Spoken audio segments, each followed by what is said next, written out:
I didn't notice the pattern at first. When you own land, people ask about it.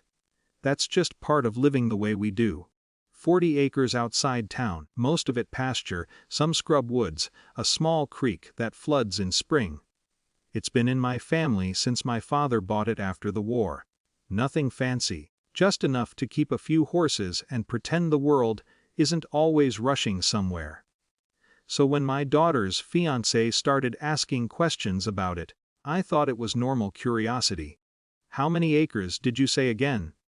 Do you own the mineral rights too? Is it all in your name, or was it transferred? The first time he asked, we were standing by the fence watching the horses graze.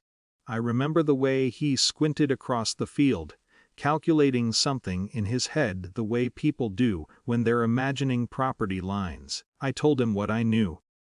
He nodded thoughtfully, the way someone does when they're filing information away.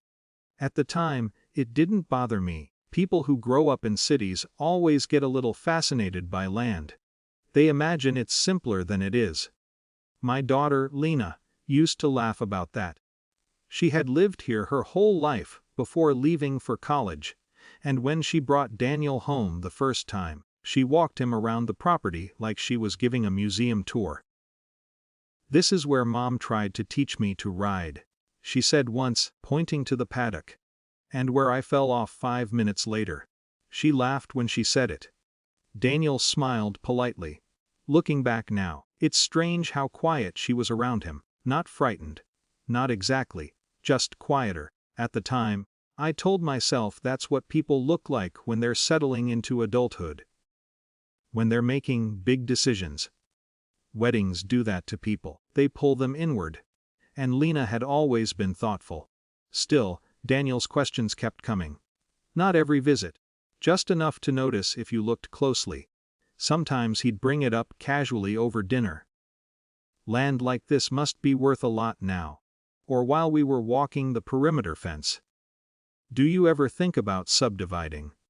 He said these things the way people talk about weather. Light, curious, harmless. Once, Lena interrupted him. "Daniel," she said quietly, "Mom doesn't think about the land like that." It was the only time I remember her pushing back. Daniel laughed and held up his hands. "Just asking." And that was that. The wedding was set for late September. Lena wanted it here on the ranch, under the big cottonwood tree near the creek. She said it felt right to start her marriage where her life began. I spent weeks getting everything ready. The pasture was trimmed. The barn cleaned out. A long wooden aisle laid down over the grass so her dress wouldn't drag in the dirt. By the morning of the ceremony, the place looked almost unfamiliar. White chairs lined the field. Strings of lights hung from the branches. Someone had tied soft ribbons along the fence posts that fluttered every time the wind moved through. Guests started arriving before noon. Neighbors. Old friends. Everyone kept telling me how beautiful it was. And it was. But something about the day felt slightly out of focus. Like a picture that almost lines up, but not quite. Lena stayed in the house most of the afternoon, while the bridesmaids helped her get ready. When I knocked once to check on her, she opened the door only halfway. Her makeup was done. Her dress already on. She looked beautiful, but her eyes moved quickly like she was checking the hallway behind me. "You okay?" I asked. "Yeah," she said. Then she hugged me. It lasted a little longer than usual. "Everything's just a lot today," she added. I nodded. That seemed reasonable. Weddings are a lot. The ceremony began around 4. The sun was dropping low enough to turn the whole field gold. Guests quieted as the music started, and the officiant stepped forward beneath the cottonwood. Daniel stood waiting at the front. Calm, composed. He looked exactly like a groom should look. When Lena appeared at the end of the aisle, the entire crowd shifted in that soft, collective way people do when something beautiful enters the frame. Her dress moved slowly over the boards as she walked toward us. I stood beside the front row, holding the bouquet, until it was time to hand it to her. She reached me. For a moment we just looked at each other. Then she leaned forward to take the flowers. Something small slipped into my hand at the same time. A folded square of paper. I thought it was part of the ceremony. Some sentimental note she wanted me to keep. I didn't open it right away. I watched her walk the last few steps to the altar. The officiant began speaking. Marriage. Commitment. The usual words people say when two lives are about to be tied together.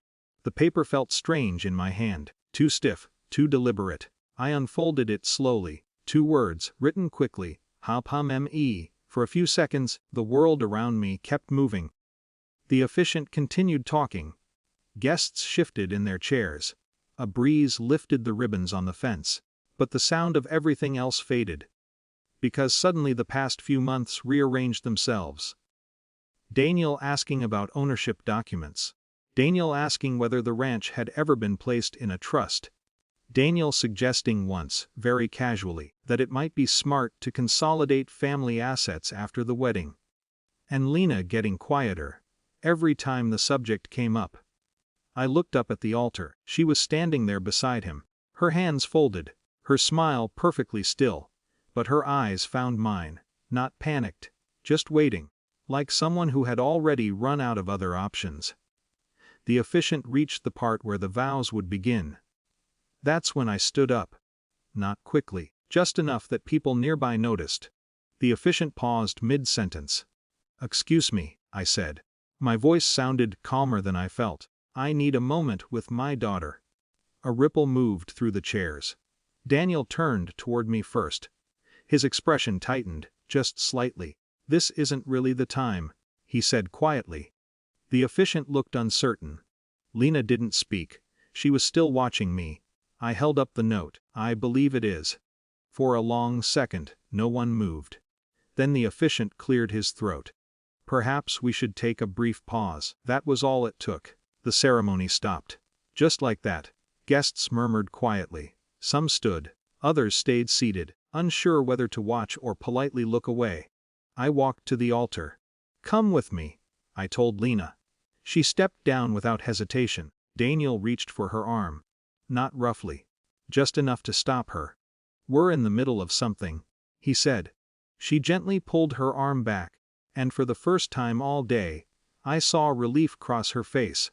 We walked toward the barn, away from the chairs and the waiting crowd. The noise of the wedding faded behind us. Inside the barn it was cooler. Dust floating in the light coming through the slats. For a while, neither of us spoke. Then Lena sat down on a wooden feed crate. Her shoulders dropped. "I didn't know how to stop it," she said quietly. The story came out slowly. Not dramatic. Just steady. Daniel had been pushing for legal changes after the wedding, joint financial control, shared property agreements, restructuring the ranch ownership under a new LLC he had already spoken to a lawyer about. At first it sounded practical, responsible. But the closer the wedding came, the more urgent it became. Deadlines, meetings, papers she didn't fully understand, and every time she hesitated, the pressure grew. Not loud, just constant. By the time the wedding arrived, everything felt too large to stop, except for one small moment. A folded note in a bouquet. We sat in the barn for a long time. Eventually the officiant came in. Then my sister. Guests were beginning to leave quietly. The ceremony never resumed. Daniel left before sunset. He didn't say much on the way out, just that Lena had embarrassed him. That people would talk. He wasn't wrong. People did talk. But by evening the ranch was quiet again, the chairs empty. The ribbons still moving gently in the wind. Lena and I sat on the fence watching the horses the way we used to when she was younger. "I should have said something sooner," she said. I nodded. "So should I." The land stretched out in front of us, exactly the way it always had. For the first time all day, it felt like ours again.